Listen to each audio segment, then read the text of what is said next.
Okay, we might get started. Good afternoon, everyone. I am Carly Davies. So for those of you who don't know me, I'm the coordinator for the College of Excellence program here at QUT. And I'm also the QUT person responsible for promoting and offering support in terms of various prestige scholarships that we are encouraging you to apply for. Throughout the next week and a half, we've got a series of presentations from different scholarship committees and foundations. And today we're going to be talking about John Monash scholarships. Just letting you know, we will be recording this session today. And if you have any questions, feel free to pop it in the chat. And if it's not answered at the end, Alexandra will make sure that your questions are answered, and we might have a little bit of a chat. We'll see how we're going. I'm going to hand over to Alexandra now. Thank you. No worries. Thank you, Carly. And thank you again to the team at QUT and Carly particularly for facilitating getting this session up and running.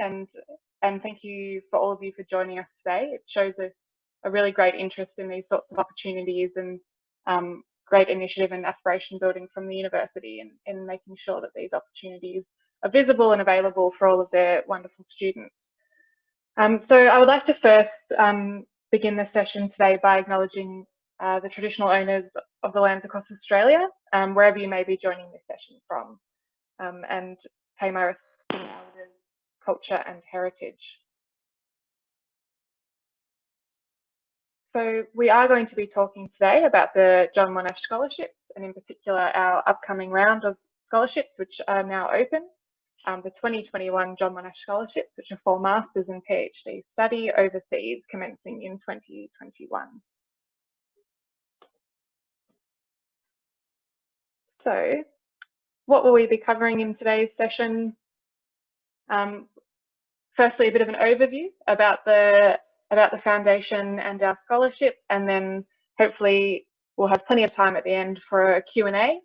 And as Carly mentioned, you can pop questions into the chat as we go, and if when we get to that Q&A portion, I haven't answered that in the session, then we'll of course go over it at that time. And I'll stop sharing the slides. I'm happy to go just to a Zoom video format, and we can also have a bit of a chat if anyone has further questions, because usually if I get through the content quick enough, we should have plenty of time for the questions at the end.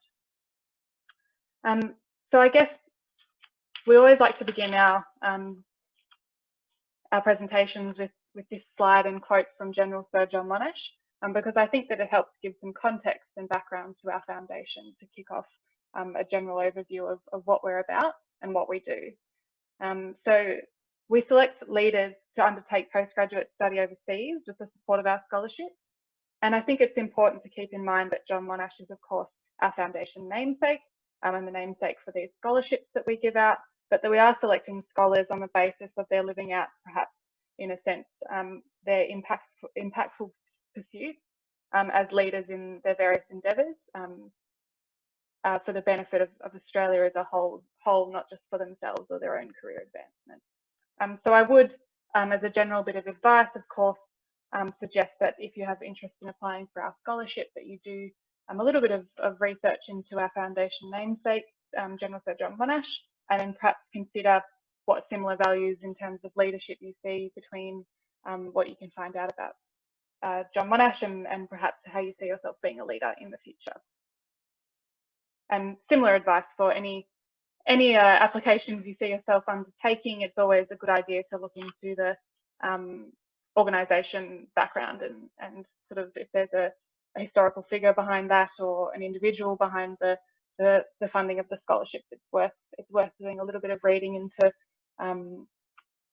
the organisation as a whole.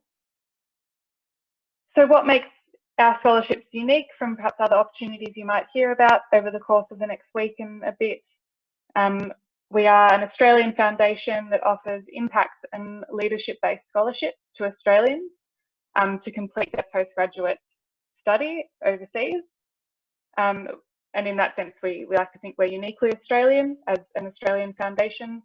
We're open to all fields of endeavour, so that includes applicants from any discipline or working in any industry, and we're also not restricted by where our applicants would like to study overseas, as long as it is overseas and it's a postgraduate degree, and we're not restricted by age or career stage. And as a result of these unique criteria, we've got quite a unique alumni community now of 202 scholars since 2004, when we awarded our first scholarship. And we now have scholars who are working, collaborating, and leading impact across a diverse range of fields, which could include medicine, engineering, the fine arts, music, journalism, social entrepreneurship, education, law, policy, business, urban planning, defence, AI. The list goes on, and I do encourage you to perhaps at some stage jump onto our website, and I'll have the link at the end of the presentation to the website, where you can browse through the alumni profiles for all 202 scholars. It's always a good idea to get a sense of the community which you'll be joining, and read a bit about the work that they do. So if you're interested perhaps in applying for our scholarship, there are some criteria to keep in mind in terms of selection criteria, but also importantly some eligibility requirements. So firstly, I would encourage you to make sure you meet all three of the eligibility requirements before trying to submit an application. So that is that you have to hold Australian citizenship. You need to have completed or be about to complete a degree from an Australian institution. And you need to plan to start a postgraduate degree at an overseas institution the year after you apply and are selected. So a little bit more detail on each of those points, just sort of some common questions that do pop up. On the first one about Australian citizenship, it's fine to hold dual citizenship as long as one of them is Australian. You just need to have Australian citizenship. If you're successful in receiving a scholarship and it comes to the time where you're applying for the study overseas, and you apply using, perhaps if you have a UK passport and you want to apply to Oxford as a UK citizen, because it will change the fee payment, that's fine. You just need to hold Australian citizenship. And that's sort of normally, that's a pretty common question received on that point. And on the second point about being about to complete a degree from an Australian institution, that just means that if you're still completing a degree at the moment, that's fine, but you do need to have completed it by the time that you take up the scholarship and the postgraduate study overseas. There's no specific requirement as to how recent the degree has to have been completed as to when you take up our scholarship. So if you happen to be, 5 to 10 years since you completed your most recent university degree, that's fine. If you will have only completed your first university degree June next year, that's also fine. In brackets there, you'll notice it says with results that indicate you'll be able to get into your proposed study overseas. So we don't have a GPA requirement as a part of the application. However, we do require that applicants are able to evidence that they will be able to get into the proposed study overseas. So we do expect that you know what the entry requirements are for your proposed study, and that you are able to evidence that you will meet those requirements. And then on the last point about starting your postgraduate degree overseas the year after applying and selection, you'll notice that these scholarships we're referring to at the moment are called the 2021 John Monash Scholarships, and that's because you're applying for them in 2020 to then commence your study overseas in 2021, and that can be at any stage in 2021. Most commonly, it will be some stage between August and October, depending on where you plan on studying overseas, but it might be outside of that time frame as well, but it does have to be in 2021. And I should also note that at the time of applying for our scholarship, it is not necessary to have applied to your proposed study overseas. Those applications likely won't be opening until November or December at the earliest. You just need to have a very strong plan and proposal put together for what it is you plan to do in 2021. So on our selection criteria as well, what we're looking for in a strong applicant, generally speaking, these points are a good place to start. We're looking for demonstrated excellence in your field, and that might be academic excellence or it might be professional excellence. It can vary a lot depending on what it is you do, demonstrated leadership ability or potential, a vision which will be of benefit to Australia, and a study proposal and career plan that evidences how you plan to achieve this vision. So all of those points there are absolutely essential for a strong application for the John Monash Scholarship. We're not just looking to support outstanding academic performing students to go do another postgraduate degree. We need to see applicants who not only have demonstrated excellence in their field, but that are have demonstrated their leadership ability or their potential leadership abilities.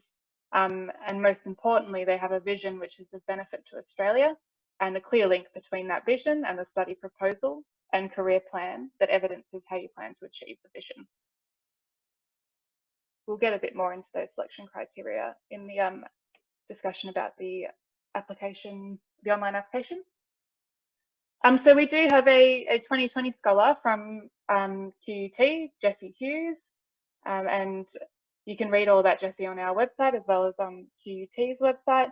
And I would definitely encourage you in considering to complete an application for the scholarship to do a bit of reading into the alumni.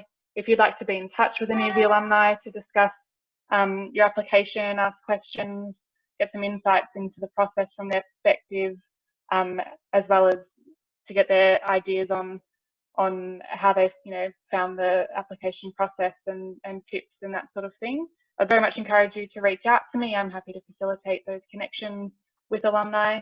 And I would have liked to have Jessie on the call with us today, but I was unfortunately unable to match up our calendars. But I'm sure she'd be happy to chat to any applicants from QUT as well. So what does the scholarship mean for you if you're successful in being awarded one? Firstly, financially, it's a set stipend of 70,000 Australian dollars per year for up to 3 years. The up to 3 years references the length of your postgraduate degree at a full-time study load. So if you are proposing to undertake a 1-year master's degree, you're only eligible for 1 year of scholarship funding of $70,000. And essentially that means that you can't propose to complete a 1-year master's over 2 years and apply for 2 years of funding. Because the master's is delivered in full-time study mode, you're only eligible for the 1 year of funding. Obviously then there are some masters that are 2 years at a full-time study load, and then the PhD at 3. That would be eligible for the full 3 years of funding, 210,000 in total. And it's fine for the degree to be more than 3 years. PhDs are commonly 4 or 5, typically in the US in particular, and that's fine. It's just that our funding caps at 3 years, and in that case you would need to be considering how you would potentially fund the 4th and 5th year, and that might be that most institutions have allowances for approvals for students to continue on in a 4th and 5th year without tuition, or perhaps you would seek a further scholarship or take on further work. There's lots of ways to approach it, but as a part of the scholarship application, you do need to propose a rough budget for your proposed studies and the full length of those studies, including the tuition and a sort of estimated living expenses. And in many cases, the 70,000 per year for up to 3 years won't cover all of those expenses. If you're very lucky, it might, and you might have some left over. It really just depends on where you plan on studying and what the degree is. But at any rate, scholars are encouraged and supported with seeking additional sources of income to cover additional expenses should they have a shortfall between their scholarship funding and these expenses. In the first case, our tuition needs to be used on, our funding needs to be used on tuition. But if you are in the situation where there's funding left over after the tuition is paid, then it can also be used on living expenses more generally in support of the study. And in terms of seeking other types of funding, it's fine to hold a John Monash Scholarship concurrently with funding direct from your institution of study. So that might be through a fee waiver agreement with your university, or a further bursary, or something else direct from the institution of study or a scholarship directly from your institution of study. Other small grants and bursaries generally are fine as well, such as Rotary or the American Australian Association fellowships. However, you can't hold a John Monash scholarship concurrently with either a Rhodes or a Fulbright. That's pretty much the one funding type that can't be held concurrently because it duplicates being a primary tuition scholarship. But of course, outside of the financial aspect, being a scholar also gives you access to the foundation network of alumni and our extended community for the rest of your life. In essence, it goes far beyond the time that you complete your postgraduate study. It's lifelong support, mentoring, and opportunities to collaborate with other scholars and seek out opportunities for personal and professional development. So the photo here on screen is actually from our most recent Global Symposium, which was held in Melbourne in 2019. And prior to that, we have had Global Symposia in Oxford, Brussels, and New York. And we aim to hold these roughly every 2 years, either in Australia or overseas. And it's just one of the examples of the access to the foundation network of alumni and extended community that you have as a part of the scholarship network. We come together and brainstorm over a series of days on global issues, and it's always a really exciting and exhilarating few days. But outside of those bigger events, we also have a series of foundation events that are run throughout the year. And there's also a Scholars Advisory Committee which facilitates support and mentoring amongst scholars. And then of course we have opportunities for scholars to seek further facilitation from the foundation to collaborate on joint projects. So these are just a few examples of what it can be like to be a part of this network. And then at the bottom of the screen there, we also have a couple of affiliate agreements with some universities overseas who offer further benefits for John Monash scholars who choose to study with them. So for example, King's College London, IE Madrid, and Cranfield in the UK. If any of those universities are on your radar and you would like to have a further chat, I'm happy to elaborate further, but in essence, the key parts of their agreement are summarised there on screen in the form of either a bursary or a fee waiver from the institution in addition to your scholarship funding. So a bit more about how to apply if you are interested in applying for our scholarship, and a bit more about the selection process more broadly. We have quite a lengthy process. Applications have now opened online, but from when applications open all the way through to when they're awarded, it takes several months. So we go from online applications, which close on the 14th of July, which are then assessed online and shortlisted for a first round of interviews. Interviews are held around Australia and by video conference between August and September. And we shortlist again and go to our national interviews, which are usually held in late October. And from the final interviews, we get our final recommendations for the scholarships, and the offers are made to the successful recipients in late October or early November. Just a note on potentially, I guess, any changes to the process as a result of COVID-19 restrictions. As the online application and shortlisting process take place online, that first stage of selection, we don't anticipate any changes to that aspect between now and mid-July when they close, and the shortlisting that takes place over the last few weeks of July will all go ahead as normal. For the first round interviews, we're very prepared to conduct these by video conference anyway. Usually how it works is we have a panel in every state and territory around Australia, plus a panel that's exclusively for candidates who are overseas at the time of applying, so they can interview by video conference. Usually what happens though is where the panelists are all going to be gathering in a room together, so that's 5 to 7 individuals plus a representative of the foundation, plus a candidate. So if it gets to September and we're not able to have gatherings of that size, we'll have to account for changing the interview process as required. And that might mean that we have to exclusively have remote video interviews for both panelists dialing in and candidates. But of course, we'll just continue to stay updated on recommendations from the Australian government and make adjustments as required. However, the dates for interviews are already confirmed and they are on our website. It's just whether or not they'll be held in person or by video conference that we're not able to yet confirm. But we will definitely keep all applicants updated on any changes to the process as the dates all get a bit closer. But for the time being, a bit more detail, I suppose, on that first stage of selection, the online application.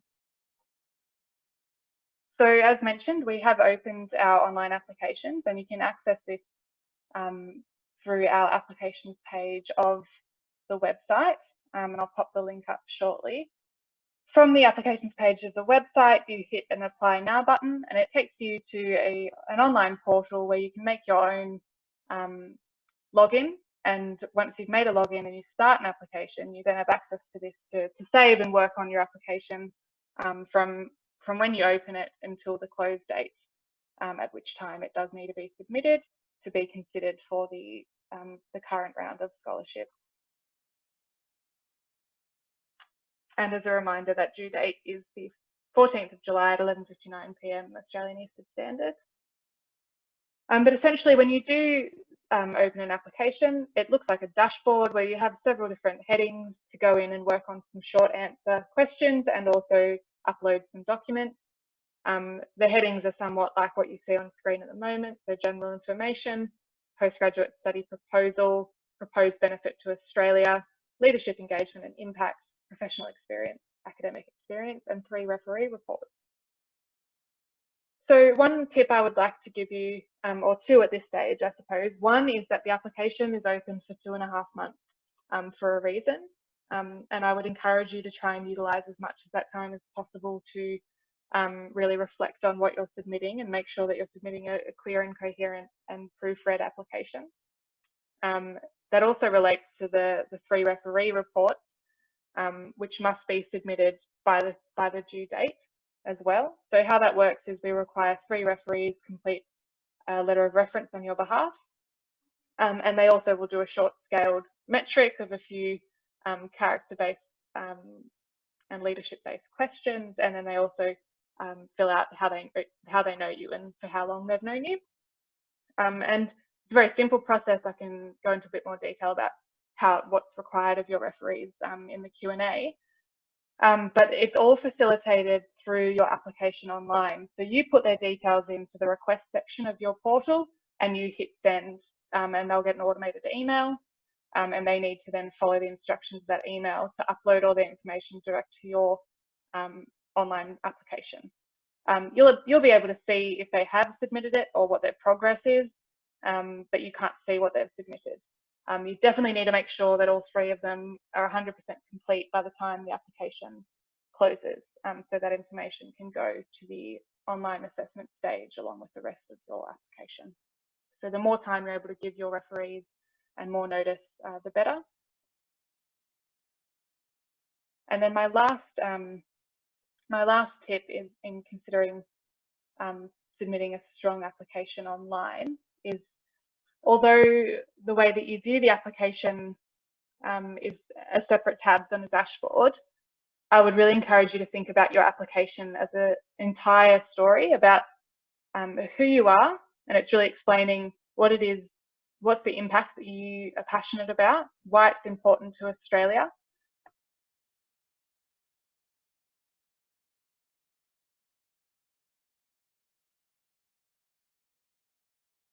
And it's about all these aspects and how you bring them together to make a really cohesive narrative and make it clear to your assessors what it is that you're trying, to articulate about your study proposal and why it is important.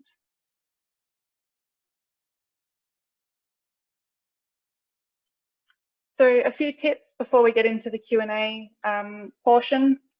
Some of these are quite obvious, but it's very important to keep in mind, such as reading all the instructions, checking the criteria, seek guidance where you can. Universities have really wonderful resources. I know QUT do, and I'm sure that Carly can elaborate more on those resources, but take advantage of them where possible. Check the guidelines, and the deadline is an important one. We can't accept any late applications, so certainly make sure you've hit submit with all information completed. Draft and redraft. It's important that you're putting your best foot forward when the assessors are only getting to get to know you through your written application. So make it as clear and coherent as possible. Investigate the alumni. It's a great idea because you'll get to know a bit more about why you want to be a member of this cohort and the collective impact perhaps that you can see the foundation having. Where's the value you see bringing to that cohort? Definitely select your referees carefully. So I mentioned you have to have 3. They can be of any combination that you wish of personal, professional, and academic. However, we don't recommend that you pick 3 purely personal referees. They should certainly be some combination with the other 2. And we certainly are aware that the combination that you select will very much depend on where you are in your career. So if you're still studying, you might be more connected to academic references at this stage and less so to professional. And by the same token, if you're 10 years post-study, you might have more dynamic and useful referees from your professional endeavours and less contact with your academic ones. So context is certainly taken into account on that front. I just certainly wouldn't recommend that you choose 3 purely personal referees. And lastly, of course, just to iterate again on the whole drafting and testing and drafting again, certainly proofread before you hit submit. And certainly get in touch with the foundation if you have any queries, as we're here and happy to help. And just before we jump into the Q&A, if you do have any further questions after today's session that you don't that pop up afterwards that you think of or that don't get answered during our Q&A session, please feel free to email them to me. My address is there on the screen. I'll also pop it into the chat so you can copy it later if you like. For more information about the application and selection dates, as well as mentioned, those panel dates, if you'd like to have a look at them, you can find all of that at our applications page of the website. And also keep an eye out for our upcoming webinars. We've got 2 more for this application round. The next one is quite a deep dive into preparing an application, where we'll look at sort of commonly asked questions on each application section. And then the final webinar will be a chance to ask any last questions, but also a Q&A with a John Monash scholar who will give their perspectives, having been through the process before. So on that note, I'll stop sharing my screen, and I'm happy to just go to a regular Zoom sort of interaction so that we can ask questions either by the chat, or if you'd like to sort of flag that you have a question and ask verbally, that's completely up to you. But happy to jump into any questions from here on out, if anyone has any.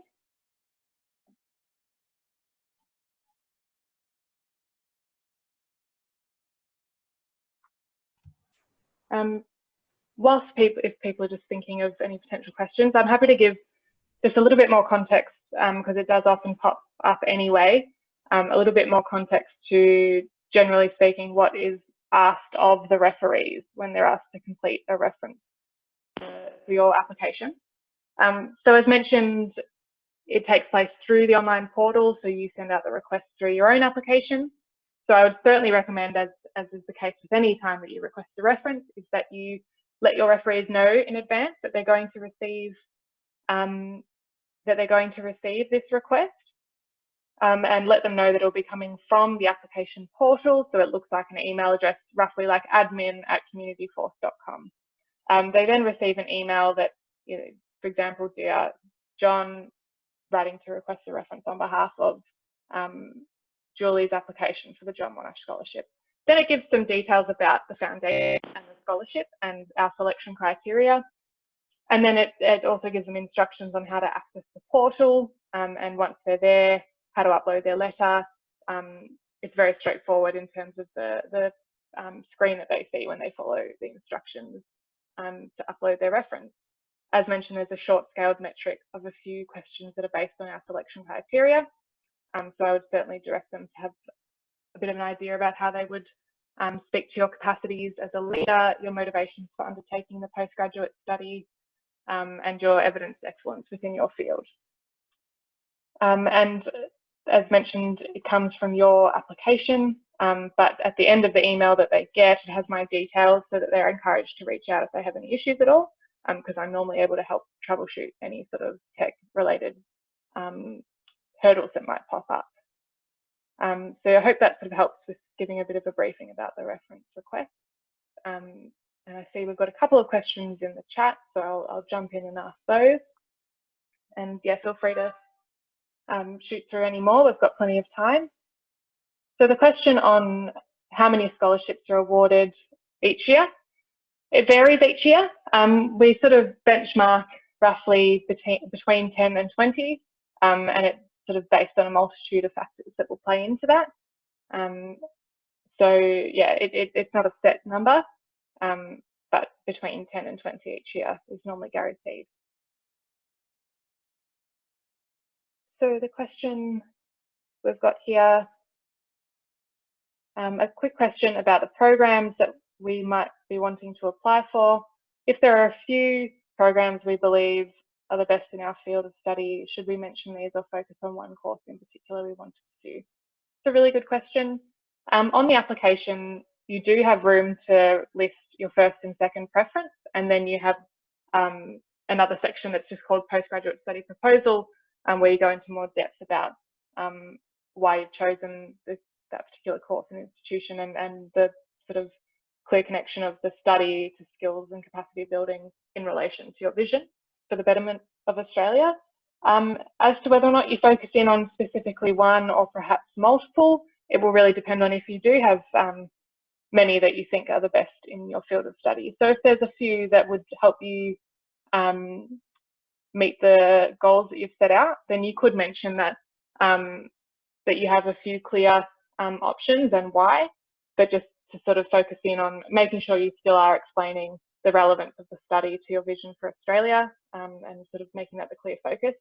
The other thing is that you, as mentioned, you can list options 1 and 2 on the application, but it's fine to have 3 or 4 or 5 that are actually really suitable options. And often when scholars are actually applying for the study, which happens after they've been awarded the scholarship, the benefit is then we're able to help them complete those applications. And yeah, it's very common that applicants will actually have perhaps 5 applications that they're preparing to submit, and all of those 5 options would be suitable to help them achieve what they've laid out in the application.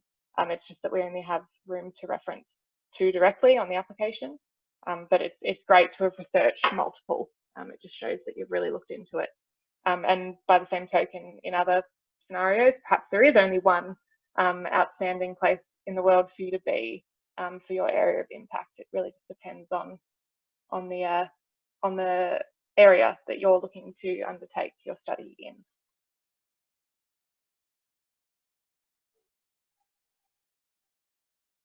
So that's all the questions in the chat at the moment.